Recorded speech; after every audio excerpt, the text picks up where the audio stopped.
जब हमारा उपयोग शिवोपशम और मति ज्ञान की धारणा शक्ति कमज़ोर होती जा रही थी, उस समय चंद्र गुफा में गिरनार पर्वत पर आचार्य धरसेन स्वामी समाधिरत थे, यूँ समझ लीजिए आप, समाधिरत। और उन्हें एक ही विकल्प था, यही भाव अविच्छिन्न। अविच्छिन्न समझते हो? अखंड धारावाही। जैसे 30 साल की लड़की हो जाए, 25 साल की लड़की हो जाए और शादी नहीं हो तो बाप को 24 आवर जैसे विकल्प आते हैं ना, इसको कहते हैं अविच्छिन्न। अविच्छिन्न भाव रहता है मन में, सर्वज्ञ शासन जयवंत भरतो, सर्वज्ञ शासन जयवंत भरतो। उसी समय अंकलेश्वर में सम्मेलन हो रहा था।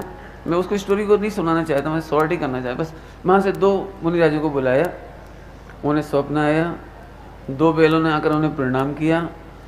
बैल निमित्त ज्ञान में, यदि आप निमित्त शास्त्रों का ज्ञान करेंगे, निमित्त ज्ञान को एस्ट्रोलॉजी में, तो सबसे बढ़िया प्रतीक माना गया वृषभ, 2 वृषभ। आपको पता होगा स्वप्न में भी 2 वृषभ आए थे, यहाँ पर भी 2 वृषभ आए। उन्हें प्रणाम करके बैठ गए दोनों वृषभ, समझ गए 2 मुनिराज पधारने वाले हैं, बढ़िया शिवोपशम वाले।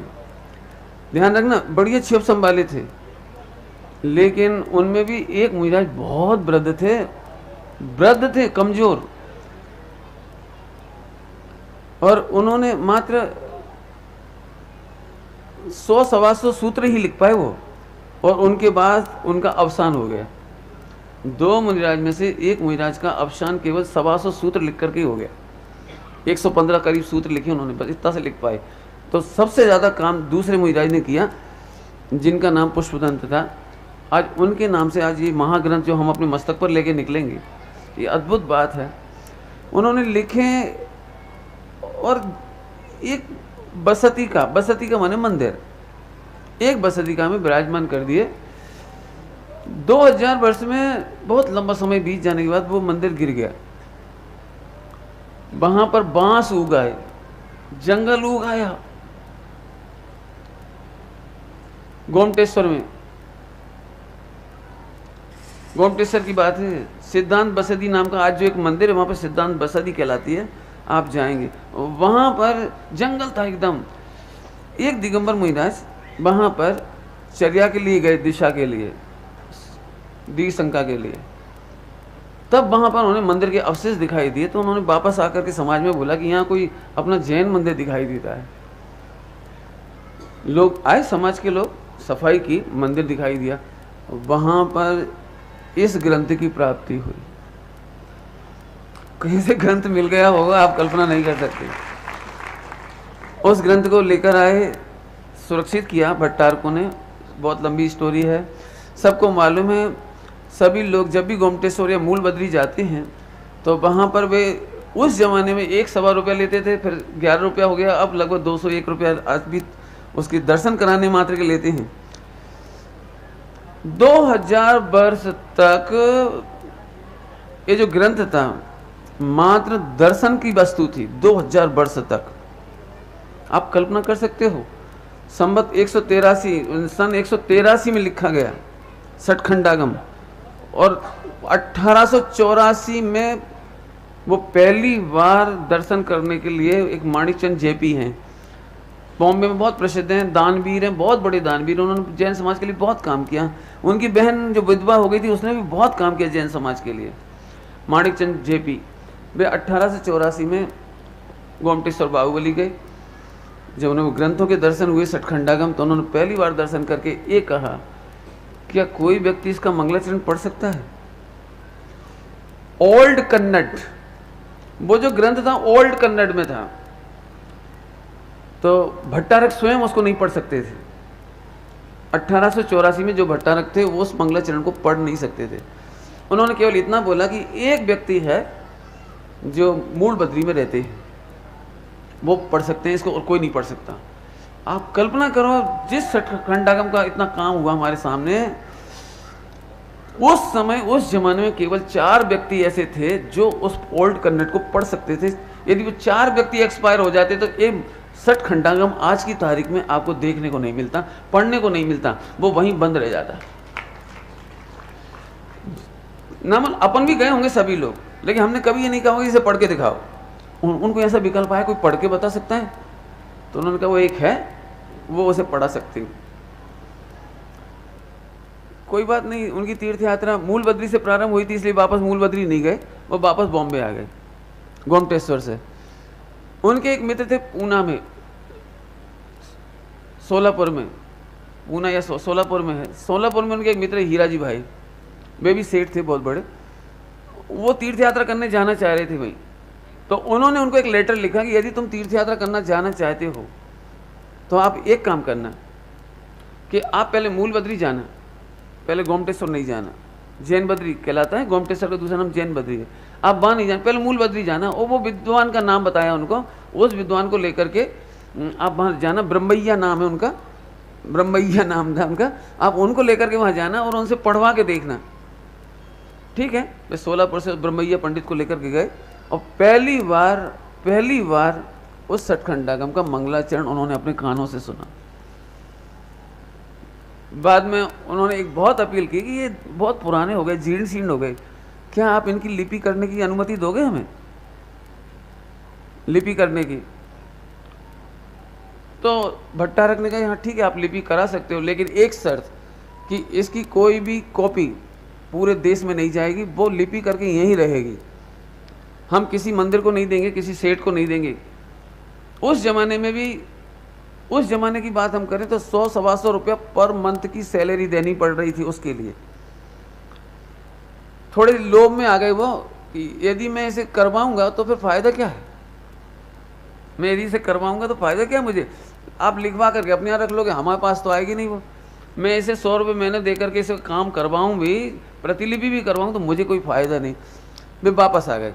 लेकिन एक जैन संदेश, जैन हितोपदेश, जैन हितेशी एक पत्र चलता था, उसमें उन्होंने एक लेख लिखा और इस यात्रा का वर्णन लिखा पूरा कि हम वहाँ गए थे, ऐसा ऐसा हुआ, ऐसा हुआ, और यदि सारा देश की समाज तैयार हो तो 10 रुपये का मेंबर हम बनाना चाहते हैं, 10 रुपये का, और उस पैसा से जो इकट्ठा हो जाएगा उससे अपन लोग वो उसका प्रतिलिपि कराएंगे। उसी समय गोपाल दास जी बरैया जी जो मुरैना में रहते थे और अजमेर से उनके संबंध थे, अजमेर से परिचय थे, अजमेर के सोनी जी, वो सोनी जी उनको लेकर के वहाँ गए तीर्थ यात्रा करने के लिए। उन्होंने कहा चाहे कुछ भी हो, प्रतिलिपि हमें मिले या नहीं मिले, लेकिन ग्रंथ सुरक्षित रहेगा तो कभी न कभी मिल जाएगी, इसलिए इसकी प्रतिलिपि होनी चाहिए। सारे देश में लगभग 1000 रुपया इकट्ठा हुआ, 1000 रुपया इकट्ठा हुआ और वो काम शुरू हुआ। ब्रह्मैया जी को काम दिया गया। अभी एक बहुत अच्छी घटना घट गई, यूँ समझ लो कि ब्रह्मैया जी के मन में थोड़ा लोभ आ गया कि एनी हाउ इस ग्रंथ को बाहर निकालना चाहिए। आया तो लोभ का साइज है, लेकिन उन्हें आया कि निकलना चाहिए। तो फिर रातों रात छिप करके दिन में काम करते थे।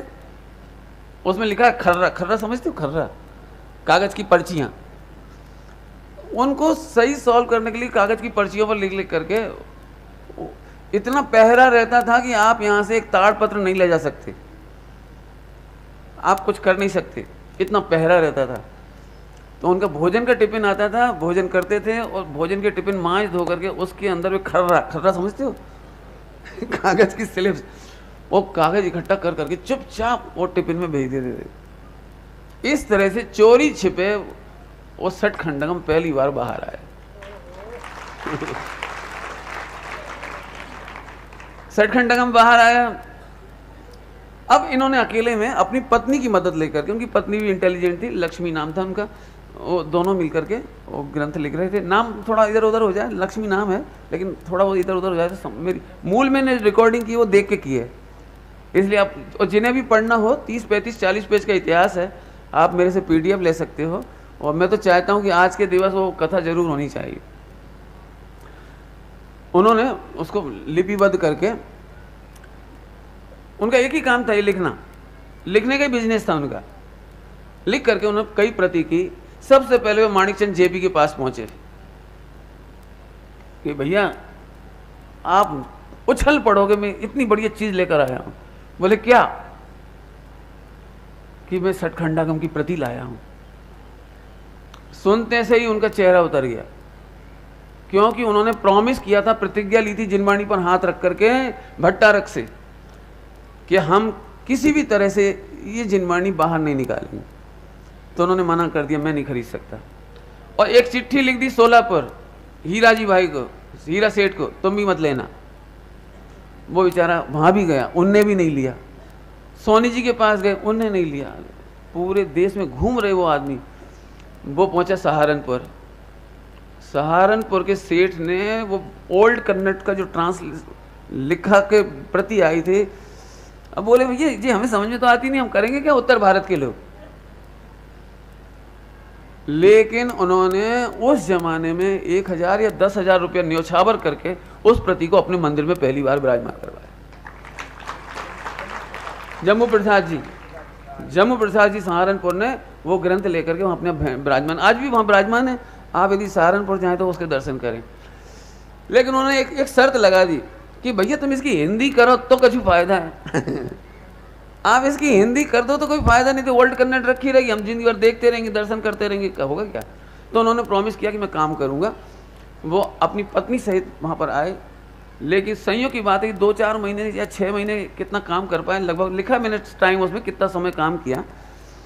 मुझे एक्चुअली आपने कहा था कि जुलूस के बाद बोलूँगा, तो मैं थोड़ा सा देखना रह गया। सुबह सुबह यदि मैं देख के आता तो मैं एक चीज़ बता देता आपको। लेकिन उन्होंने थोड़ा काम किया। इसके बाद उनकी पत्नी गुजर गई। घर गए तो थोड़े दिन में बेबी गुजर गए। यदि हम एक कहें कि उन्होंने जिनवाणी बेचने का काम किया था, शायद अपन ऐसा कह सकते हैं लोग में, शायद इसलिए उनका एक भाग्य नहीं रहा कि वो पूरा काम कर पा रहे। फिर एक गजपति और थे शास्त्री, उन्होंने वो पूरा काम किया, हिंदी का काम। यदि वो काम भी नहीं होता तो इसके बाद अब कोई हमारे पास ओल्ड कन्नड़ का जानने वाला नहीं था। उन्होंने वो काम कर दिया। कई प्रतियां बनाई गई, उसकी करीब 15-16 प्रतियां अमरावती में, हमारे यहाँ सिरोंज, बासोदा, विदिशा, सागर, इस सब जगह वो पांडुलिपि उस समय गई, फिर कॉपी हो करके। अब इतनी लंबी चौड़ी तो नहीं सुनाऊँ, थोड़ी शॉर्ट कर दूँ। 1910-15 तक का टाइम में ये सब काम हो गया। इसी बीच में अपने पास फूलचंद जी पंडित जी साहब हुए, सिद्धांत शास्त्री, ये सब विद्वान और हुए। हीरालाल जी, डॉक्टर हीरालाल जी साडूमर, अपने पास है टीकमगढ़ के पास साडूमर। इन लोगों के भाव हुए कि इसका संपादन होना चाहिए। जैसे ही इन्होंने कहा कि इसका संपादन होकर हम हिंदी में प्रिंट कराएंगे, हिंदी में प्रिंट कराएंगे संपादन करके, जितना पैसा ग्रंथ छपाने पर खर्च नहीं हुआ उससे कई गुना खर्च इस बात पर खर्च हुआ, कई गुना पैसा इस पे खर्च हुआ कि हमें सटखंडागम छपाना नहीं चाहिए, बड़ी असाधना होगी, बड़ा पाप लगेगा, उसमें स्याही कैसी होगी, छापने वाला कौन होगा, कहाँ सुखाएंगे। पहले ज़माने में सुखाना पड़ते थे, एक एक पेज सुखाना पड़ता था, कहाँ सूखेगी, कौन जाति का आदमी छुएगा, वो नहा धो के छापेगा कि कैसे करेगा। इतनी पूरे देश के समाचार पत्रों में इसका विरोध हुआ कि नहीं छपना चाहिए। अब समझो कितनी बड़ी टक्कर थी वो। लेकिन सिद्धांत शास्त्री, फूलचंद जी और इन लोगों ने मिल करके उसका संपादन का काम लिया। हीरालाल जी वगैरह ने सब क्रम मैंने दिया, उसमें उन्होंने सारा काम शुरू किया जैसे तैसे करके। 1930-31 तक आते आते ये सारा काम कंप्लीट हो गया। अब प्रकाशन की बड़ी आफत थी। सबसे पहली आफत तो ये थी कि भट्टारक जी से बहुत कहा कि आप हमें सटखंडागम दे दो तो हम उन्हें मिलान कर लेंगे, लेकिन सटखंडागम उन्होंने देने से मना कर दिया। फूलचंद जी, हीरालाल जी वगैरह को बिल्कुल नहीं दे रहे थे, नहीं दिया उन्होंने। आपको याद है पंडित टोडरमल जी साहब ने भी सटखंडागम देखने के लिए मंगाए थे वहाँ से, लेकिन उन्होंने दिए नहीं थे उस समय भी। 1 या 2 भाई की, डालूराम भाई की मौत भी हो गई थी उस समय। उस जमाने में 450 साल पहले 1000 रुपया खर्च हो गया था उस जमाने में। 6 महीने लगे थे जाने में। आगे आपको समझे कितना कठिनाई से जिनवाणी आई, ये मुझे बताना है अब आपको थोड़ा सा। 1932 में इटारसी में एक बहुत बड़ा जैन विद्वत परिषद का सम्मेलन था। उसमें बजाज जी, उसके वो थे, क्या नाम है, जमनालाल जी बजाज जज थे, जो उसके अध्यक्ष थे। बहुत बड़ा सम्मेलन था, पूरे देश के विद्वान वहाँ जुड़े हुए थे। उसी में विदिशा के, भेलसा के सर तो नहीं कि सर कहने की आदत पड़ गई मेरी, सेठ लक्ष्मीचंद जी सिताब राय जी, वे भी उसमें पहुंचे थे उस कार्यक्रम में। और उस जमाने में उनको विदिशा में गजरत चलाने का भाव था, जिस पर उन्हें 10,000 रुपये खर्च करने थे। गजरत चला करके 3 दिन तक चलेगा, सबका भोजन होगा, पूरे भारत से आए हुए लोगों का। उसमें उन्हें 10,000 रुपये उस जमाने में खर्च करना था, 1932 में। 10,000 की मैंने बहुत बड़ी वैल्यू उस जमाने की। सम्मेलन के बीच में सचखंडगम छपाने की बात आई तो कोई पैसा इकट्ठा नहीं हो रहा, छपाने का तो विरोध ही था। ये फूलचंद जी वगैरह, ये 3-4 विद्वान, जगन मोहन लाल जी वगैरह, ये सेठ जी के कमरे में गए, जहाँ उतारा था उनका, उनके पास गए और उनसे हाथ जोड़कर कहा, हमने सुना है कि आप गजरत कराना चाह रहे हो, क्या फ़र्क पड़ेगा, 10,000 रुपये 1 मिनट में ख़त्म हो जाएगा, 3 दिन लोग खा पी के चले जाएंगे, आपका यश हो जाएगा, लेकिन इससे फ़ायदा क्या होगा जैन शासन का? आप ऐसा नहीं हो सकता, ये 10,000 रुपये सचखंडगम छपाने में खर्च कर दो। 1:30 बजे रात को उन्होंने हाँ करी कि ठीक है, आई एम रेडी, उसको हम कैंसिल कर देते हैं और इस सिद्धांत शास्त्र छपाने का काम करते हैं। उन्होंने 10,000 रुपये की राशि से पहला सिद्धांत शास्त्र छपाने की अनुमति दी। आज भी उन्हीं सेठ जी के मंदिर के बाजू में एक बहुत विशाल मंदिर है, आप पिछली बार आए होंगे, विदिशा में आए होंगे आप लोग, एक बड़ा हाल में आपने देखा सचखंडगम खुदा हुआ है।